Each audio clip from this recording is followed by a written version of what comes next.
Hi everybody and Merry Christmas. I'm Chris Turnbull. I'm a multi-genre author. This is Ollie, my little co-author. Say hi. And today I'm going to be reading an extract from my Christmas book of short stories and festive poems. And the one I'm reading for you today is called The Grinch Was a Prince. You've heard of the Grinch, the one that stole Christmas, a nasty green creature with a plan most ambitious. But the tale you've been told was not the whole truth, so let us go back and retell from his youth. The Grinch was a prince, handsome, well-bred, born to be king once his father was dead.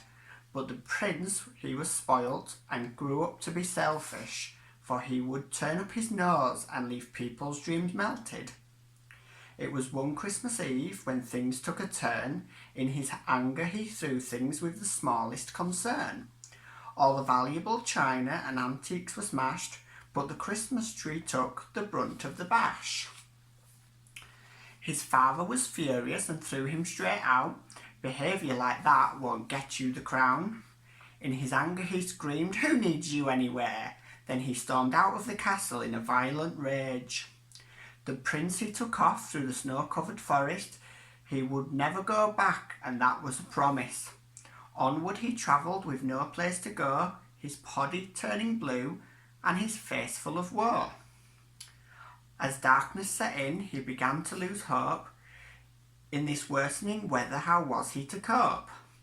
He had no water, no food, and was miles from home, and so perched under a tree to let out a groan.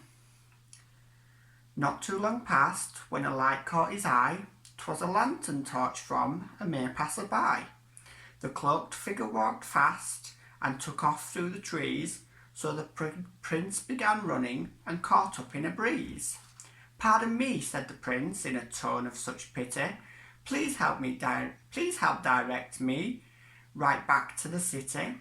When the cloaked figure turned, the prince couldn't help stare, for the maiden was pretty with the longest blonde hair. The maiden she smiled and offered him aid. She lived just over the hill in a house that she'd made. A cottage of such, made of wood and old leaves, a fragile little place that would be easy for thieves. She lit them a fire and warmed up some food, a large helping of mealworms chopped up and stewed. "What is this filth?" he began to enrage. "Are you trying to kill me? You belong in a cage." The maiden she cackled and threw the prince out. "Good luck in the forest," she said in a shout. And as the door slammed and he stood back in the snow, the house disappeared in an impressive light show. "A witch," thought the prince as he marched swiftly away. The sun was now rising, for it was Christmas Day. He walked and he walked till his feet became sore. He walked till he just couldn't walk any more. The prince surely knew he was running out of choices. Then through the trees he began to hear voices. He followed the sound and got such a delight, for it was a town. He would be all right.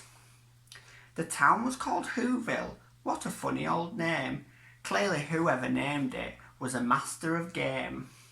The square was so busy with Christmas delight, and when the prince entered they all screamed with fright. Why were they screaming and acting so scared? Then the prince caught his reflection and started to stare. His beautiful face was all green and all hairy. His hands were like claws, all horrid and scary. The Whos they stood strong and threw the prince out. A monster like this would be trouble, no doubt. So the prince left the town for the great mountain tops, where he found a dry cave and decided to stop. How could this happen? The prince started to cry. "I'll bet it's the witch, and for this she will die." So the prince began searching. He travelled all day, but the witch was not found, so a monster he'd stare. He returned to the castle, to his father he'd beg, but recognised he was not, and threw out by his leg. So he returned to the cave where he slept on the floor and lived off the landfill that littered next door. The months they passed by and the prince he grew bitter. His power was little more than an oversized critter. The town people never once gave him an inch and horribly named him the smelly old Grinch. A year soon passed by and 'twas Christmas once more, and the Grinch was now bitter and twisted and sore. But what was the big deal, he thought with a huff, come January 1st I'll end up with their stuff. The Grinch watched the Who's as they laughed and they played. The whole town was there, even the fire brigade. Then he thought to himself, these people are poor. He couldn't help wonder, what are they so happy for? A few years passed and the Grinch had a plan. This Christmas fiasco, he wasn't a fan. The Who's with their happy, festive abode would be punished for the hatred to the prince that they showed. The next part of the story is the bit that you know. He stole the Who's Christmas in the thickest of snow. But as we all know, he saved it again too by a young little girl called Cindy Lou Who.